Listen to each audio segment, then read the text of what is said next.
So let's switch over to some poetry. Miss Sandra shared with me some poems from Emily Dickinson. I actually don't know too much about Emily Dickinson, so I'm excited to read some of her poems with you.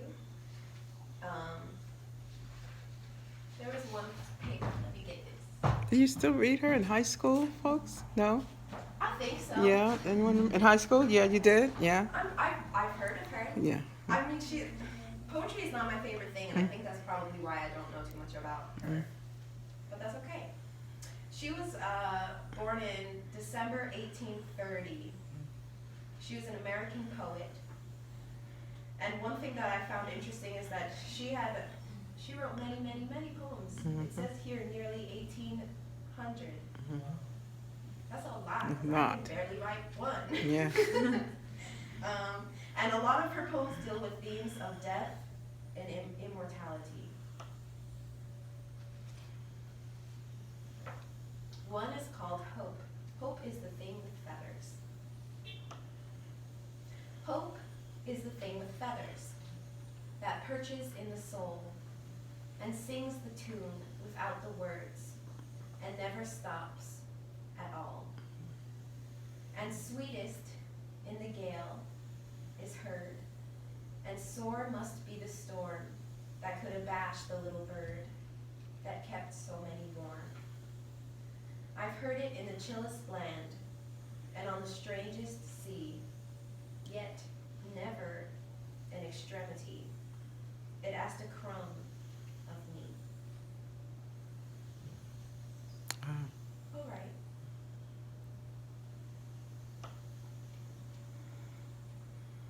I like how she's describing hope as something that sings the tune without the words.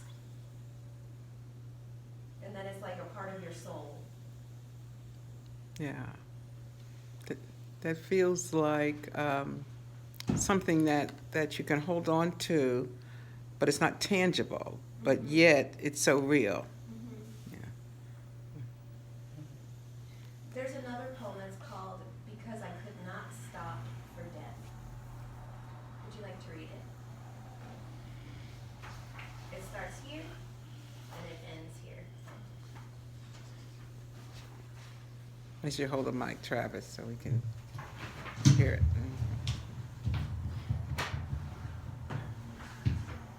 Because I could not stop for death. Because I could not stop for death. He kindly stopped for me. The carrots held but just ourselves and immortality. We slowly drove. He knew no hassle. And I had put away my labor and my leisure too for the civility. We passed the school where the children strove at recess in the rain. We passed the field of gazing grains. We passed the setting sun.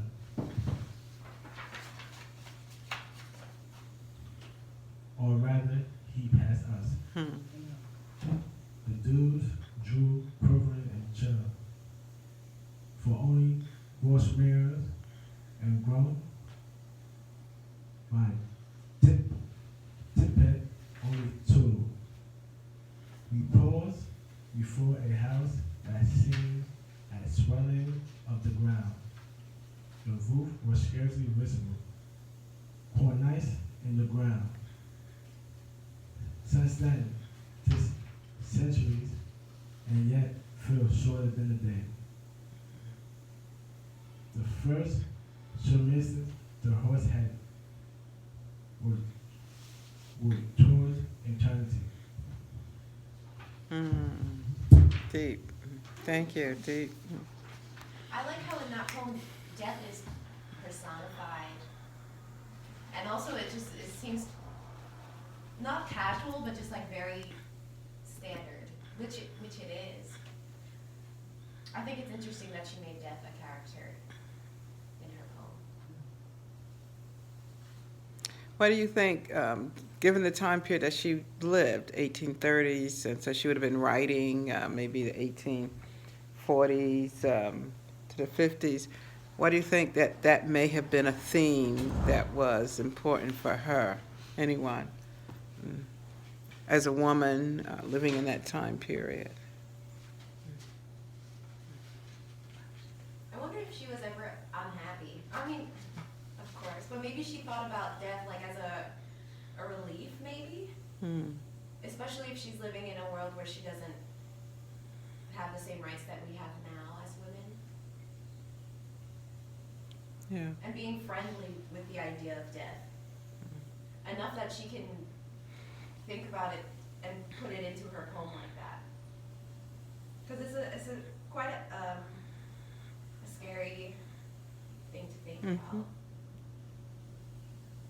Yeah, I think that's interesting. That particular poem and that she interjects this theme of death into so much of her poetry made me think about hip hop artists and how so much of the music has to do with death and killing. Mm-hmm. So fast forward 100 years from now, when someone is reading or listening to that, what will they think was going on in the world around these artists today and why they were focusing on those themes? Mm-hmm. So we're talking about 200 years ago now. So fast forward 200 years from now, who knows what the world will be like. But what will they think about, some of the Tupac lyrics, some of the Jay-Z lyrics, some of, you name the artist. Yeah. What will they, when they, in class or wherever, and they try to, analyze, well, what was going on in their life? Why do they focus so much on these ideas and these concepts, these themes? Mm-hmm. Mm-hmm.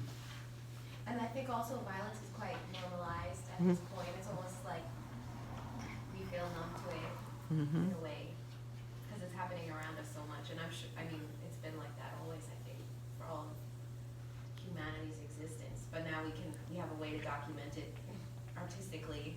We have Spotify. Yeah. We got YouTube.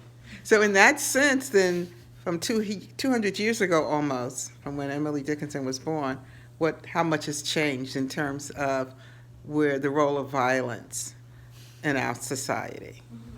Just reading her poetry, does it seem like, as much as we've moved forward in 200 years, are we still somewhere in consciousness in the same place? I think so.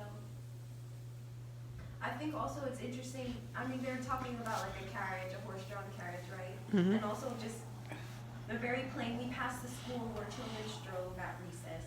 Mm-hmm. And the setting sun. Like, it's just like scenes from life, but also just this impending doom as well. Mm-hmm. Which I think we all feel that way, But she also is normalizing death.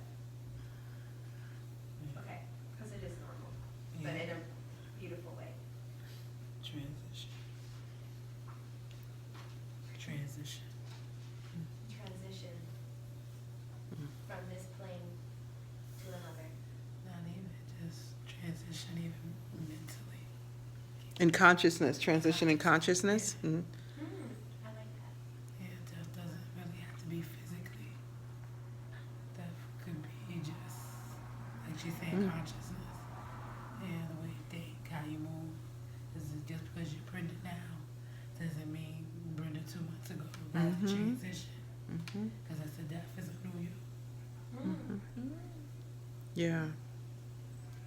It's interesting. The Paul in Scripture writes, I die daily. That idea that we're constantly shedding a part of us. Like biologically, as our skin cells shed and die and they're renewed. So in consciousness, I think ideally that we are dying and being reborn in consciousness. That sometimes we resist that death of consciousness and that renewing of our mind is when I think we get stuck in a dead place.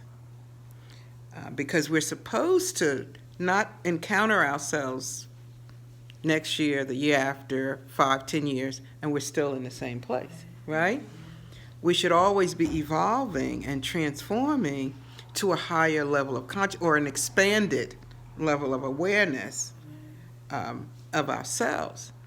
And I think that idea of death, not just in physicality, but that death, which is the loss of what's familiar and what we know and what we're comfortable with, oftentimes stops us from growing mentally, spiritually, emotionally, in our relationships, because, the devil we know is often, we're more comfortable with that than the unknown, and so we'll stay there. But the idea that death and life are two sides of the same coin, and you have to embrace both in order to fully be alive or to fully be present, perhaps, is what she was communicating. Yeah. So there's no reason to really fear death. The only thing to fear is fear itself. Is As that I'm getting older, that's starting to become much more relevant. Roosevelt, I understand. think? I'm not sure. I mean, Yeah, I think. but yeah, that's all I have to share. Were you going to do Maya Angelou? I could. Oh, yeah. And we can end there. We have another want to do the other musical interlude? You have another song while you're getting that ready, and then we'll do Maya Angelou, and then we'll close out. Okay. Okay? Sounds good.